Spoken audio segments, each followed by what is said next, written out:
a young woman named Kiran. Kiran was known for her gentle spirit, soft voice, and shy nature. From a very young age, she struggled with shyness. Her parents, simple farmers, loved her dearly, but they often worried about her inability to communicate openly with others. She would shrink away from social gatherings, barely speaking in public, and avoid eye contact with strangers. In her village, everyone knew her as the quiet girl, and while most were kind, they often misunderstood her silence.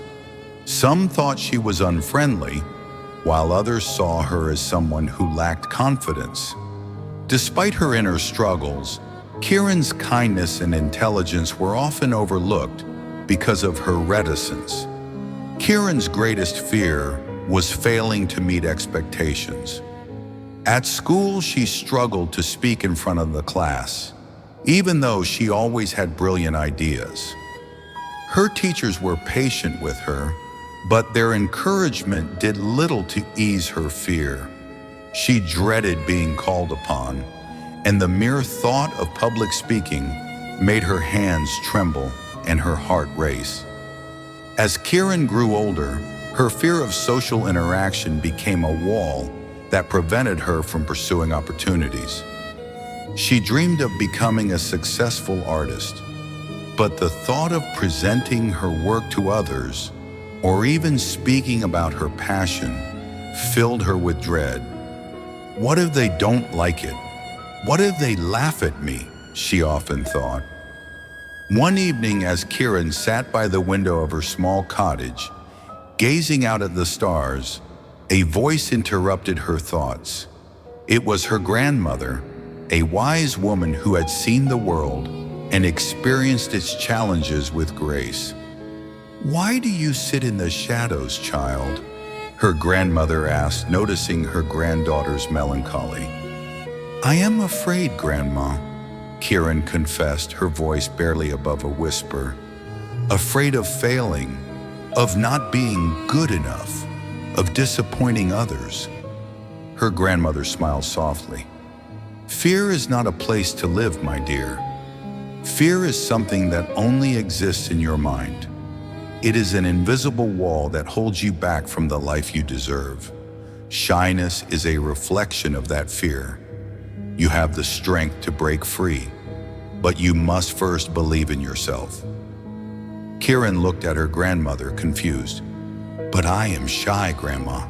I can't even speak without shaking. How can I overcome that fear?" Her grandmother reached out and took Kiran's hand gently. "There is a story I want to tell you. It's a story of a young man named Arvid, who, like you, was once paralyzed by fear and shyness. But he learned a great lesson, one that transformed his life. Let me tell you his story." Arvid was a young man who grew up in a bustling city. He was an artist at heart, with a passion for painting. However, like Kiran, Arvid was extremely shy. He struggled to even show his work to friends and family, fearing judgment and rejection. His parents, though supportive, could see that Arvid's talent was being wasted because of his inability to overcome his fear. One day, Arvid's mentor, a respected artist named Master Kavi, called him to his studio. The walls were filled with beautiful paintings, each a masterpiece in its own right. Master Kavi looked at Arvid with kindness, but also with deep concern. "Arvid," he said, "I see great potential in you, but your fear is holding you back. You are afraid of showing your work to the world. This fear will stop you from reaching your dreams." Arvid lowered his gaze. "But what if they don't like it? What if they laugh at me? I can't take that kind of rejection."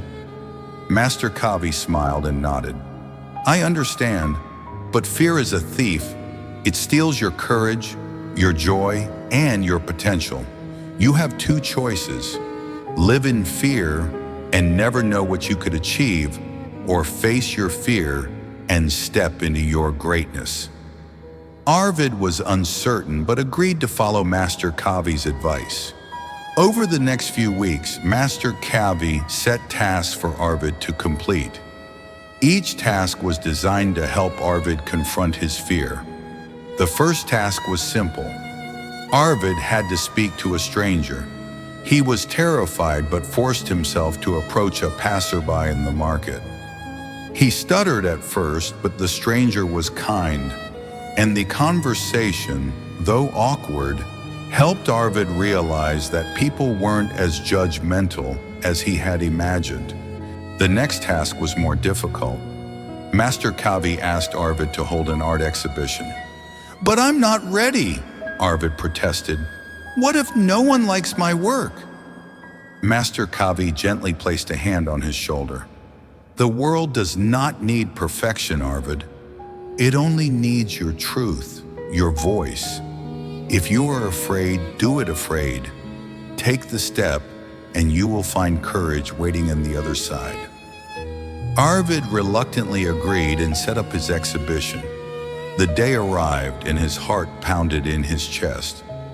As people began to enter, Arvid felt his fear rising. But then, something incredible happened. People admired his work, asked him questions, and expressed genuine appreciation. The fear that had once consumed him began to melt away. By the end of the exhibition, Arvid was no longer the same man. He had faced his fear and discovered that the world would not judge him as harshly as he had feared. With each step he took toward courage, his confidence grew, and soon he became known as one of the finest artists in the city. Kiran listened to her grandmother's story in awe. "But Grandma, I am still so afraid.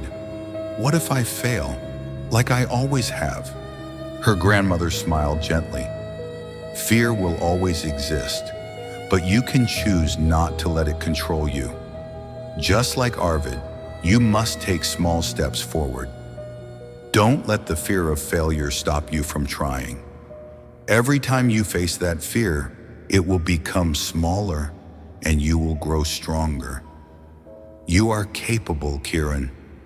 You just need to believe in yourself." Kiran stood up, a new resolve forming in her heart. The next morning she went to the local market. She was nervous, but she remembered her grandmother's words.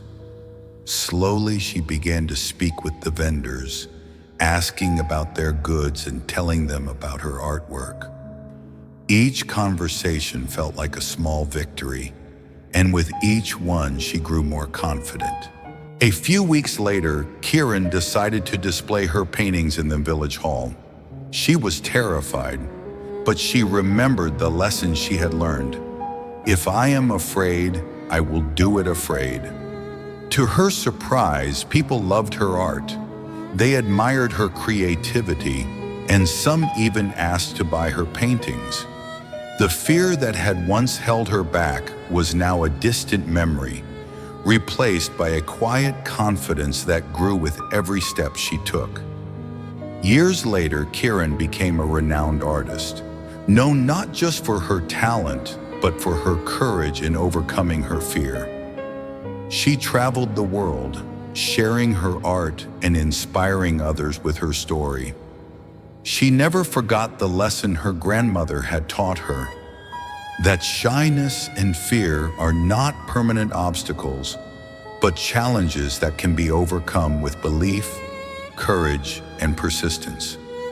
As Kiran finished her story, she looked at her grandmother with tears in her eyes. "Thank you, Grandma. I understand now. I will no longer let fear control my life. I will step forward with confidence, no matter how small the steps may be." Her grandmother smiled, her eyes filled with pride. "That, my dear, is the greatest victory. The world will never judge you for your fear, but it will admire you for your courage to face it. Remember, shyness and fear are not your destiny. You can choose to be free from them, just as Arvid did." From that day on, Kiran faced every challenge with newfound courage. knowing that the path to confidence was paved by small steps of bravery. And just like her, anyone who chooses to face their fears can find the strength to live boldly and achieve greatness.